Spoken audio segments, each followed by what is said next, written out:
18वीं सदी की शुरुआत। ब्रिटिश सरकार कंपनी की आड़ में व्यापार का बहाना बनाकर भारत में अपने पैर जमाने के फिराक में।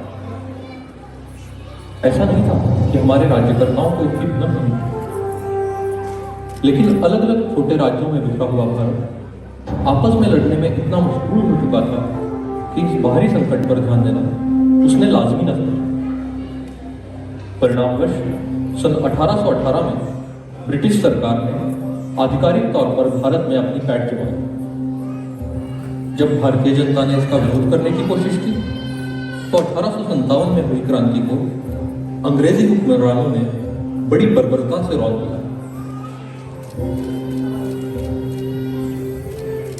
हालांकि ब्रिटिश सरकार ने इस क्रांति को थोप तो दिया था, पर वह भारतीय समाज के जज्बे को नहीं रोक सकी। आने वाले समय में कई क्रांतिकारी क्रांति से प्रेरणा लेते हुए बड़े हुए, जिनमें से एक थे 1857 के क्रांति के एक साल पहले जन्मे लोकमान्य बाल गंगाधर तिलक।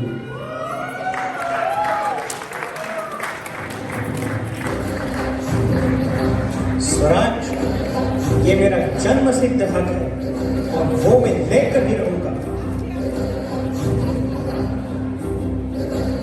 स्वराज हा माझा जन्मसिद्ध हक्क आहे आणि तो मी मिळवणारच।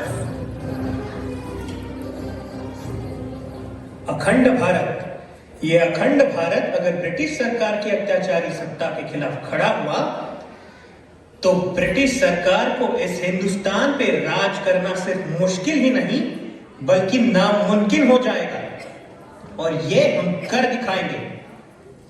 अरे कौन है ये इंग्लैंड, कहां है ये देश? सारी हिंदुस्तान की जनता अगर एक साथ आकर इस पर थूक भी दे तो उसमें बह जाएगा। इतना छोटा देश है ये, और ये हम पर राज करेंगे किस हद से? हमें इन्हें दिखाना पड़ेगा कि हम कितने शक्तिशाली हैं, और अब हम ये स्वराज लेकर ही रहेंगे। लोकमान्य तिलक को यह अच्छी तरह से पता था कि विविध जाति, धर्म, वर्ण, भाषा में बटे हुए इस विशाल देश को एक करना आसान नहीं है, और अगर इसे एकता के सूत्र में नहीं बांधा गया तो इसमें स्वतंत्रता की चेतना कैसे होती है। इसीलिए उन्होंने शुरुआत की उस परंपरा की जो आज तक न सिर्फ चली आ रही है बल्कि धूमधाम से मनाई जाती है।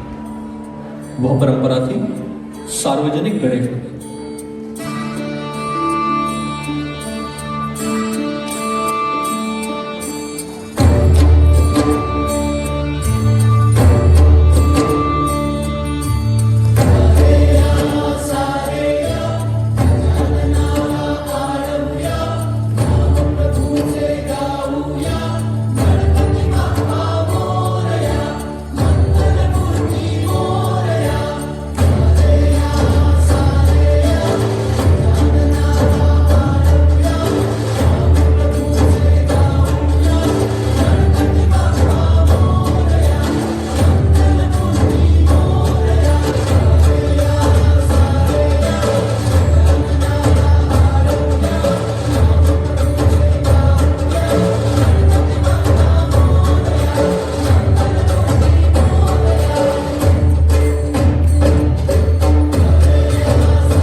लोकमान्य तिलक को यह भी पता था कि अगर आम जनता को एक साथ लाना है तो उन तक सीधे बिना किसी रुकावट के अपनी आवाज पहुंचानी होगी।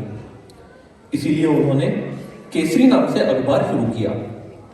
यह अखबार थोड़े ही समय में लोकप्रियता के शिखर छूने लगा। इस अखबार के जरिए उन्होंने ब्रिटिश सरकार के खिलाफ लेखों की श्रृंखला लिखी।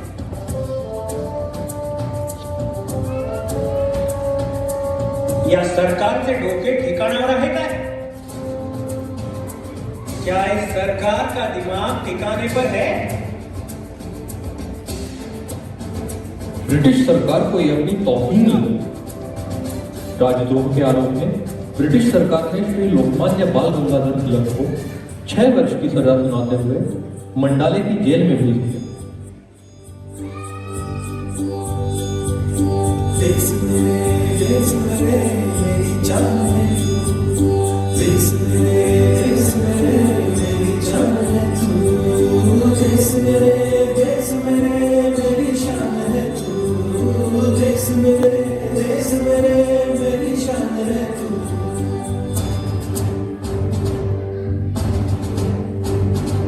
मिटाने से नहीं मिटते, डराने से नहीं डरते, वतन के नाम पे,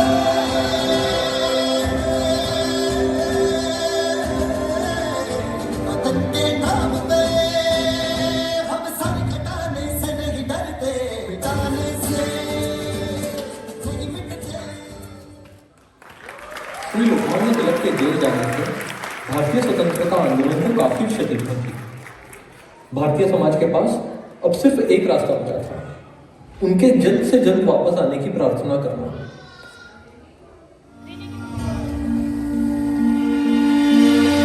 निराकार तू ओंकार, निराकार तू ओंकार, ये उजड़ाया तू अंधार, निराकार तू ओंकार, ये उजड़ाया तू अंधार, ते जाने कर आज तुझा तो दुष्टाचा संहार, ते जाने कर आज तुझा तो दुष्टाचा संहार, गजमुखा करतो जय जयकार, गजमुखा करतो जय जयकार, गजमुखा करतो जय जयकार, गजमुखा करतो जय जयकार।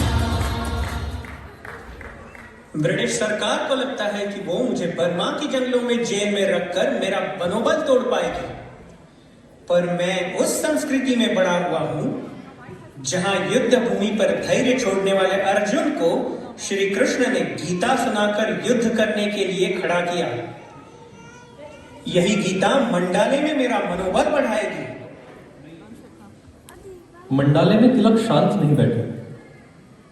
जहां एक तरफ संपूर्ण भारत की रिहाई के लिए आतुर था, वहीं मंडाले में एक सच्चे स्थितप्रज्ञ व्यक्ति की तरह तिलक गीता रहस्य नाम का दर्शन शास्त्र का एक महान ग्रंथ लिख रहे थे। आखिरकार अंग्रेज सरकार को उन्हें रिहा करना पड़ा। वापस आने पर उनका ऐसा स्वागत हुआ जो इससे पहले कभी देखा न गया। यह अंग्रेज सरकार यहाँ सिर्फ 100 वर्ष से है और शायद अगले 50-100 वर्षों में नहीं होगी, पर हम उस संस्कृति के वाहक हैं जो हजारों वर्षों से चली आ रही है। कितने आक्रांत यहाँ आए और आज उनका नामो निशान भी कहीं नहीं दिखता, पर हम जहाँ थे वहाँ है और आगे भी रहेंगे। अब या तो मरेंगे या मारेंगे। यह स्वराज्य मेरा जन्मसिद्ध अधिकार है और इसे मैं लेकर ही रहूंगा।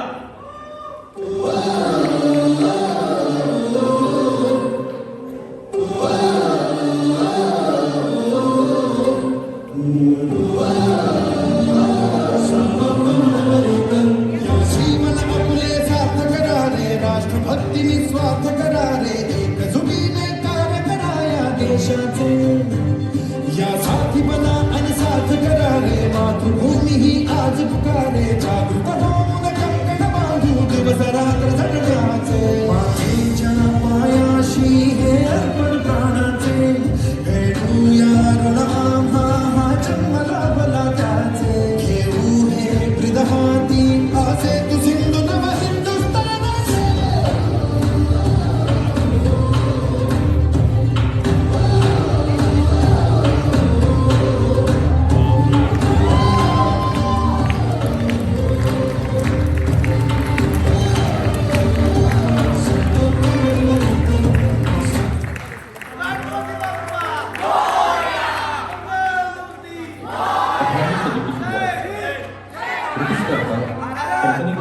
समय पर